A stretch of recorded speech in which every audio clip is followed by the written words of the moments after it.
ensures profits. If AARP and Congress believe America's seniors aren't watching, think again. Paid for by American Commitment. Ladies and gentlemen, this is a conversation with the Ministry for Diaspora Affairs and Combating Anti-Semitism, Amichai Chikli, and host of The Josh Hammer Show, and author of Israel and Civilization, Josh Hammer.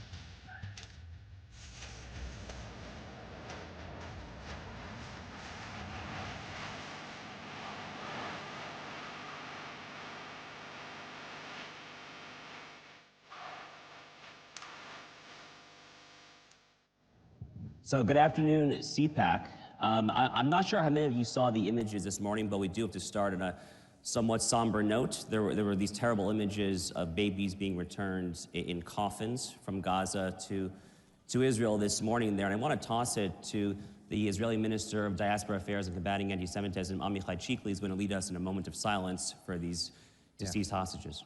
So we have experienced one of the most toughest days since the beginning of the war. It is an extremely difficult day in Israel with the returning of the bodies of Shiri, Kfir, Ariel, Bibas, two little children and their mothers, along with Oded Lifshitz from Kibbutz Nir Oz. And I think if we can take a moment of silence before we begin. Thank you. So tragically, these images this morning really do set the scene for our broader conversation here. And first of all, let me just make a brief point. You guys all heard from Vice President J.D. Vance this morning. Vice President J.D. Vance said it very well about a month and a half, 2 months ago, where he said the message should not be bring them home for the hostages. The message should be let them go. Let them go. Let them go, absolutely. That is the message. That's a major shift. That the new administration is coming with a new spirit. You know, for decades, we've heard this sentence, Israel has the right to defend itself. But this is obvious, and no other state needs to mention that they have the right to defend itself.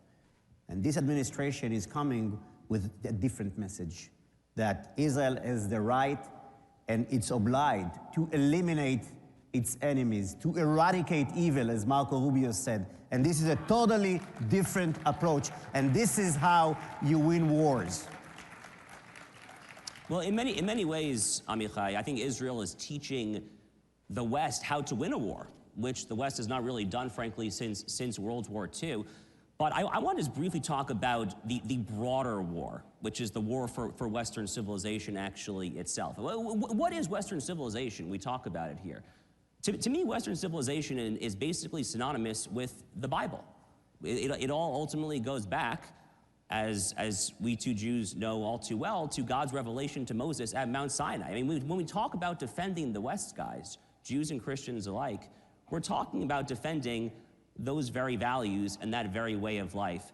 And Israel is not just the canary in the coal mine for all of these fights, but anti-Semitism itself, as you know in your role, it is a direct attack not just on the Jews, but on all of this, on all of Western civilization. Absolutely. I think that, you know, President Reagan ended the Cold War, and we thought that this war ended, but it never ended. It just wore a different face. And we saw it in universities all across Europe. We saw it on universities here in America. And the woke progressive movement is just another face of the Marxist movement.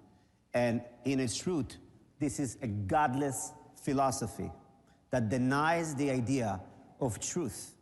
And when you deny the idea, the concept of truth, there is no good and bad. There is no right and wrong. There is no option for moral clarity. And this is how you can defeat the West from within. That is the effort that made by the woke progressive movement. And this is a threat, not just for the state of Israel. This is a threat for America, and this is a threat for Western civilization. And I think that we need to restore those very basic values. And as President Trump says, we want to put God back on the stage, because without God, what is truth? what is right and wrong and good and bad. And it all comes from our common values and our common tradition. And that is, I think, a new era. And I'm very optimistic that with moral clarity, we can achieve amazing things together, Israel and the United States, and lead the free world into a better future. So one of the things that we were talking about backstage a little bit is that, you know, we in the United States, we in the West more broadly, I think have forgotten what actual evil looks like. We have forgotten that evil exists. Personally, I became a conservative at 12 years old on 9/11 because I saw the smoke from the Twin Towers with my own eyes. And I think many people in this post-October 7th environment are rising to that same realization.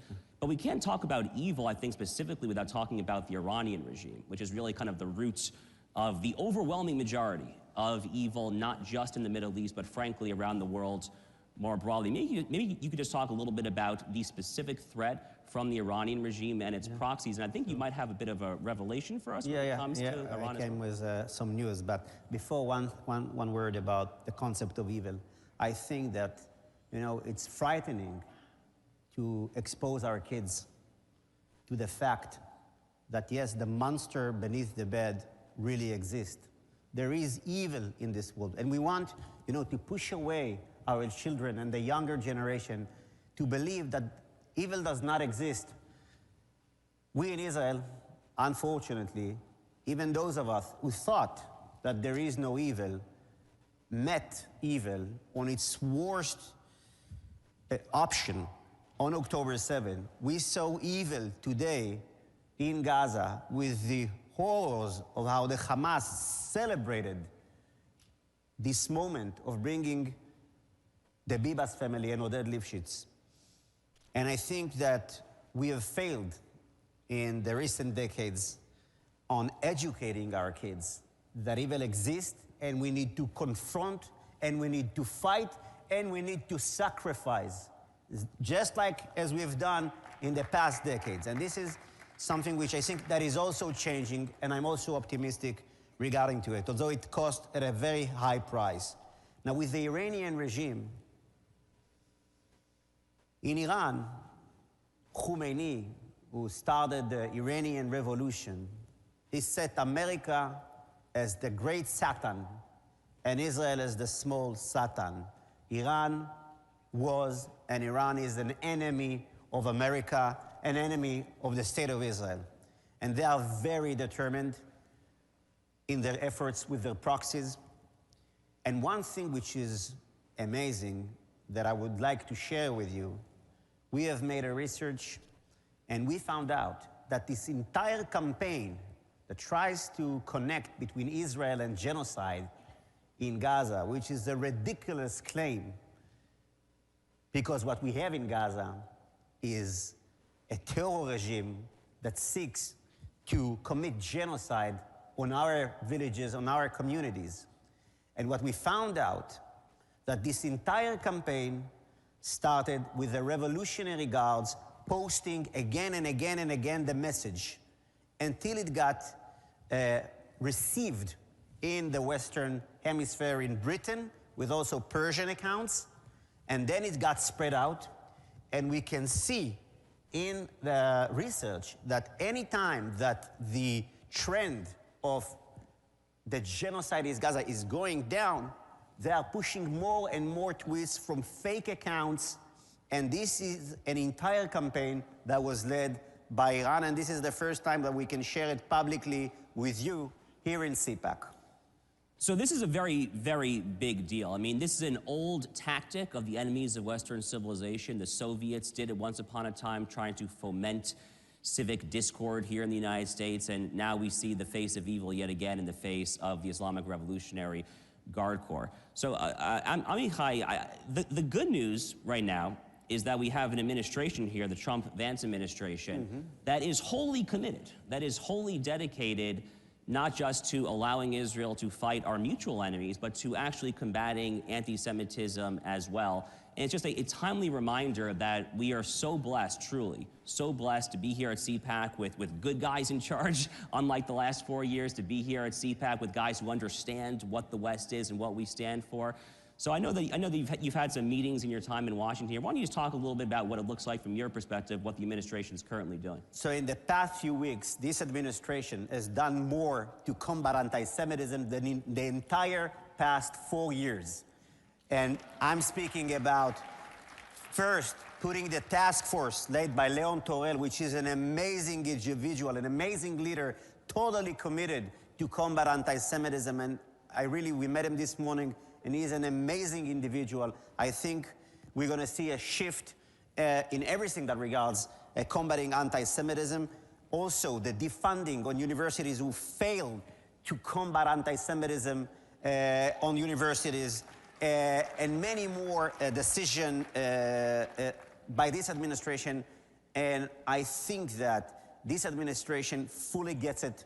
And it's also worth telling that with the previous administration, not just that almost nothing happened, but the message was so ambiguous, and we saw the IRA definition being undermined, and I think it was very, very weak. And you know, actions speaks louder than words, and I think that this administration speaks with actions and not with big words, and I really love it, and I think it is also a blessing for the Jewish community, for minorities, and for American people.